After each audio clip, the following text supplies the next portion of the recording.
Bismillahirrahmanirrahim. Hello, dear Shaykh Lokman. Hello. Thank you for existing and may Allah love you. As humans, thank you for existing and may Allah love you. Astaghfirullah. As humans, do we really have free will?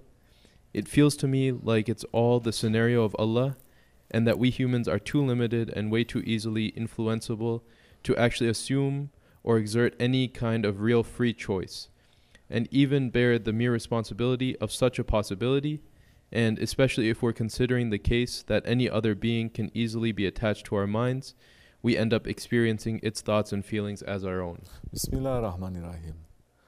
Don't use the word free will. English is not a spiritual language. Okay? Let's put all of that aside. There is a spirit. Yes? The spirit is acting upon its own will. But its will, is it its own will? Huh? His will is the will of Allah. The spirit's will is the will of Allah. It submits to the will of Allah and it carries the will of Allah. This is what mankind has been chosen to do. To carry forward the will of Allah. So let's not talk about free will. There is a will of Allah. The ego is there. Shaitan is there. With the dunya, with the hawa, they all have pulling the spirit, overpowering it.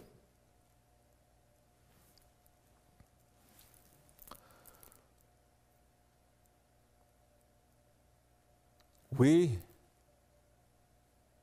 understanding that it is the will of Allah, if we're not understanding, prophets come to make us understand.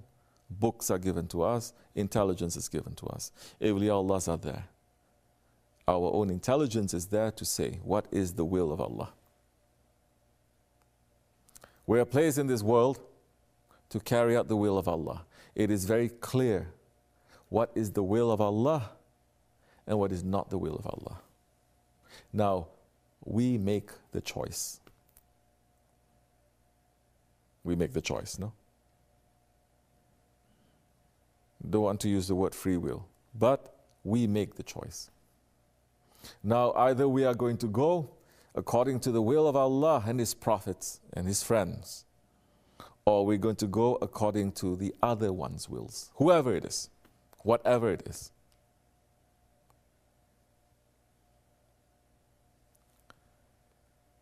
Faith is not something that is so confusing or mysterious. And Islam, the name that is given, the religion of Allah and the religion of the prophets, it is to remind man to fall back into the will of Allah. Because everything in the whole world, whole galaxies, whole universes, countless worlds, everything is turning according to the will of Allah.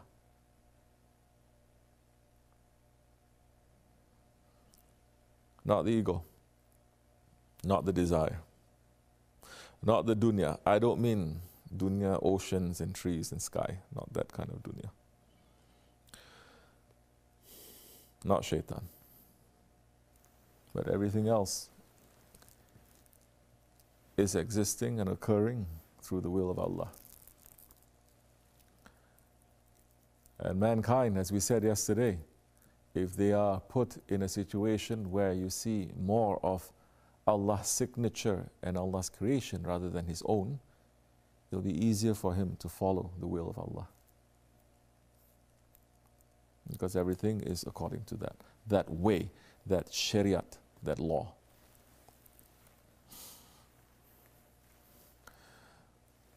So now prophets, books, holy people, your own intelligence, Allah sending Allah's voice, Allah's reminding the angels, always with us, nudging us, reminding us, do it like this, don't do it like this is wrong. And if we decide to follow the ego and to silence all of them, we are given that power to do that. We are given that power to do that, to silence it, to shut it off, and just to go according to our ego or shaitan. No other creature is given that. So if we decide to do that, Allah has given us the power now to make that choice. But the choices that we make is always, this is going to be the end of it. This is going to be the end of the road. This is the consequence, the results of making those choices. So nobody can say, I don't know what to do. Nobody came to me. What would happen to me? And everything that Allah subhanahu wa ta'ala is saying, do, is going to bring us benefit.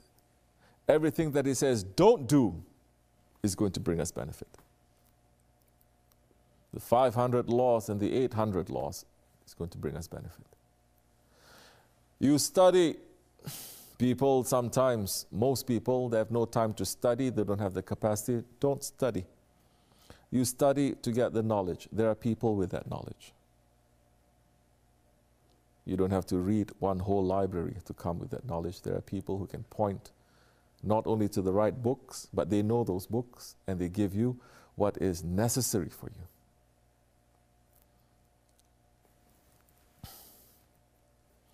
So we are never without a guide. You have knowledge and you have no guide, you will end up like shaitan.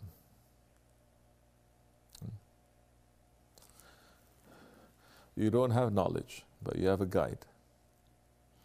Your stations will rise. Your station will rise. All knowledge is to give you guidance. If the knowledge does not give you guidance, if it doesn't guide you from dunya to akhirat, that knowledge is shaitanic. Because every knowledge is coming from Allah. Every knowledge that you look, you will see the signature of Allah. Every knowledge. Because Allah subhanahu wa ta'ala is Ya Alim. He is the creator of knowledge. So, man will take that knowledge and he will corrupt it, he will pervert it.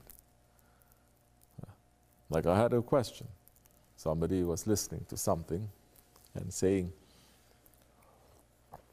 can you explain more? I heard that some previous sheikhs, they talk about evolution. You mentioned it in some sohbat. Number one, we don't use the word evolution.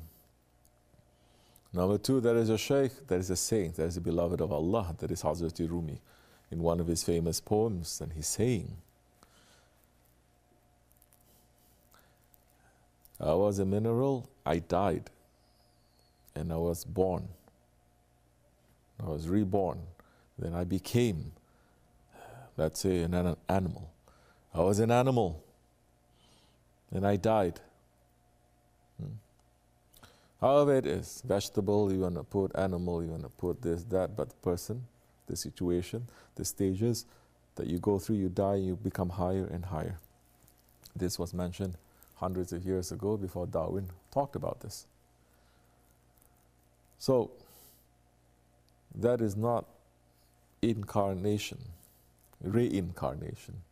It has nothing to do with the meat, the body changing. When Hazrat Rumi is talking about that, he's talking about the spirit. Not that the spirit is changing, but the spirit that is too molded with the animal part of ourselves,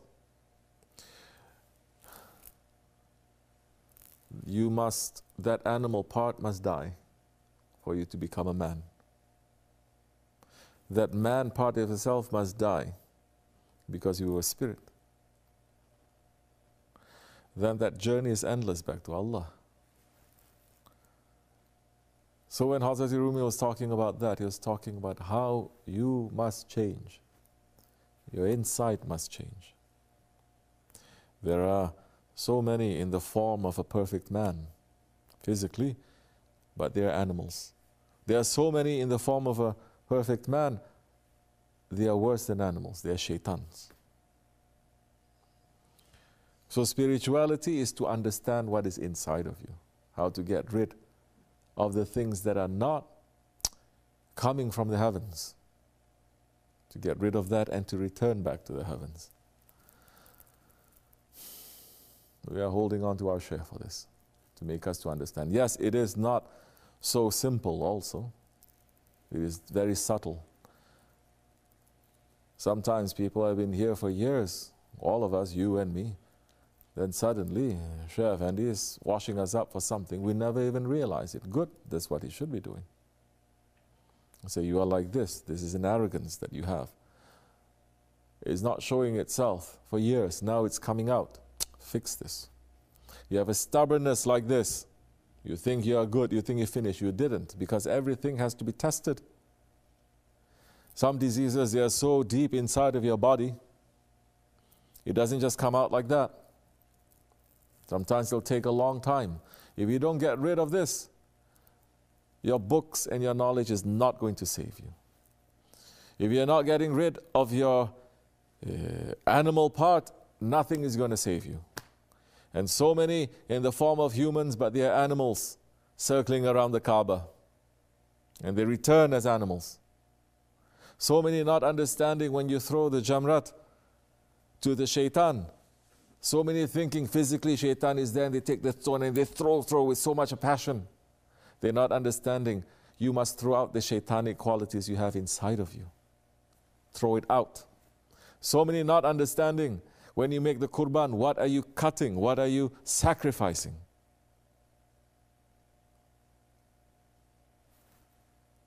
Our Shaykh teaching us all this, awliya Allah opening up, so that this religion doesn't become just a symbol to us. We understand what it is, and try to put our lives in it. May Allah forgive me. Wa min Allahu tawfiq. Al-Fatiha. Amen. Assalamu alaikum wa rahmatullah. This much is enough.